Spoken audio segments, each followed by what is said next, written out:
নগরবাসীর বিনোদন ও খেলাধুলার জন্য রাজধানীতে ঢাকা সিটি কর্পোরেশনের ৪৭টি উদ্যান আছে কাগজে কলমে।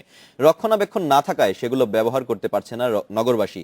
তবে এর কোনোটিতেই এখন আর শিশুদের খেলার ব্যবস্থা নেই। কয়েকটি পার্ক দখল করেছে প্রভাবশালীরা। শহরে যে এতগুলো পার্ক আছে সে খবরই রাখে না ডিসিসি।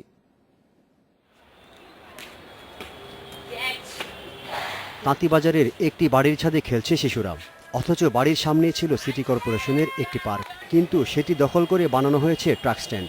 পার্কের খেলনাগুলো সরিয়ে ফেলা হয়েছে অনেক আগেই।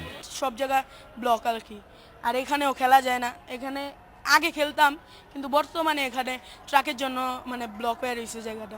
নবাবগঞ্জ পার্কে শিশুদের কোনো খেলনা নেই, তাদের খেলার জায়গা দখল করেছে বড়রা। হাজারীবাগ পার্কেও একসময় শিশুদের অনেকগুলো খেলনা ছিল, এগুলো সরিয়ে নেওয়া হয়েছে। বড়রা খেলতে পারলেও এখানে শিশুরা ভিড়তে পারে না। হাজারীবাগ কসাইটোলা পার্কে রাখা হয়েছে থানার বিভিন্ন মামলার আলামত।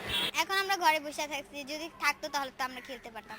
এখন এখানে আসি, ঘুরে ফিরি, এখানে আসি খেলাতে দেখি, ওরা যে খেলছে ওটাই আমরা দেখি। লালবাগের বশিরউদ্দিন শিশু পার্ক এখন রিকশা ও ভ্যানের গ্যারেজ। দখলকারীদের দাবি পার্কটি ডিসিসির কাছ থেকে ইজারা নিয়েছেন তারা। এটা তো মনে করেন ডাকি আনছে সরকার, সিটি কর্পোরেশন থেকে যে ডাকি আনছে। আমি চাকরি করি, এটা তো আমি বলতে পারবো। পার্কগুলোর দুরবস্থার জন্য ডিসিসির উদাসীনতাকে দায়ী করেন ঢাকাবাসী। কর্পোরেশন এখানে কিছুই করতেছে না। কোনো যে আগে যে খেলাধুলার যে সরঞ্জামগুলো ছিল, এইগুলো ছিল, এগুলো কোনো পদক্ষেপই নেয়, এখন খোঁজ খবরই নেয় না। পার্কের গুরুত্বের কথা স্বীকার করেন ডিসিসির প্রধান নির্বাহী, তবে এতগুলো পার্ক থাকার বিষয়ে কিছুই জানেন না তিনি। আগে যে ডিসিসি ছিল তার অধীনে ৪৭টি পার্ক এবং 10টি খেলার মাঠ এখানে আছে।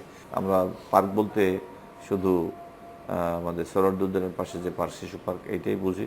আর যাত্রাবাড়ি একটা আছে, অন্যগুলি শিশু পার্ক হিসেবে আমি জানতে পারি নাই। 15 দিনের মধ্যে এসব পার্কের বিষয়ে খোঁজ নিতে একটি কমিটি গঠন করার আশ্বাস দেন তিনি। পার্ক দখলমুক্ত করে সেগুলো শিশুদের উপযোগী করা হবে বলে জানালেন এই কর্মকর্তা।